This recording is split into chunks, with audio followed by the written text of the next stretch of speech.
केंद्रीय खेल मंत्री अनुराग ठाकुर ने वेटलिफ्टर और खिलाड़ियों को बधाई देते हुए कहा कि जिन्होंने देश के लिए 3 स्वर्ण और 3 रजत पदक जीते, पदक जीतने के बाद आशा बढ़ी है कि आगे और पदक जीतेंगे। मैं सबसे पहले तो बधाई देता हूं भारतीय वेटलिफ्टर्स को, खिलाड़ियों को, जिन्होंने भारत के लिए मेडल जीतने का काम किया है। 3 स्वर्ण, 3 रजत, ये सब मेडल जीतने के साथ साथ आगे और आशाएं खुली हैं कि और ज़्यादा मेडल भविष्य में जीतेंगे। आज लोकसभा में माननीय स्पीकर महोदय ने और सभी सांसदों ने भारत के खिलाड़ियों को पदक जीतने पर बहुत बधाई और शुभकामनाएं दी है और सबकी आशाएं और बड़ी हैं कि और मेडल भारतीय खिलाड़ी जीतेंगे। मैं आंकड़ों पर नहीं जाऊंगा, लेकिन शुभकामनाएं हैं कि हम ज़्यादा से ज़्यादा मेडल जीतें।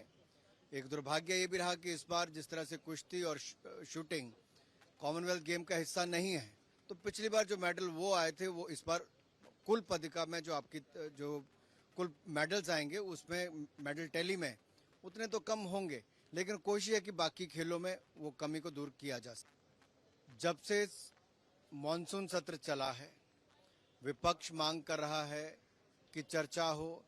हमने पहले दिन से कहा कि हम चर्चा करने के लिए तैयार हैं और अब बार बार देखिए सरकार की ओर से यह आया कि हम किसी भी विषय पर चर्चा करने के लिए तैयार हैं।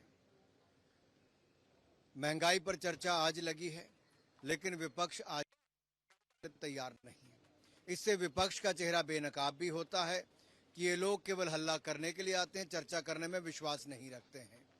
अभी भी प्रश्न जनता से जुड़े हुए, देश से जुड़े हुए पूछे जा सकते थे, लेकिन प्रश्नकाल को भी चलने नहीं दिया गया।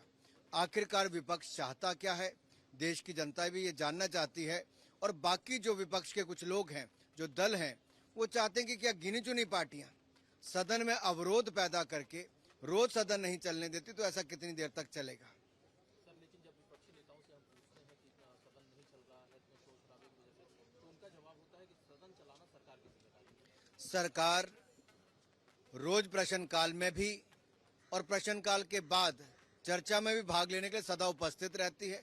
खुले मन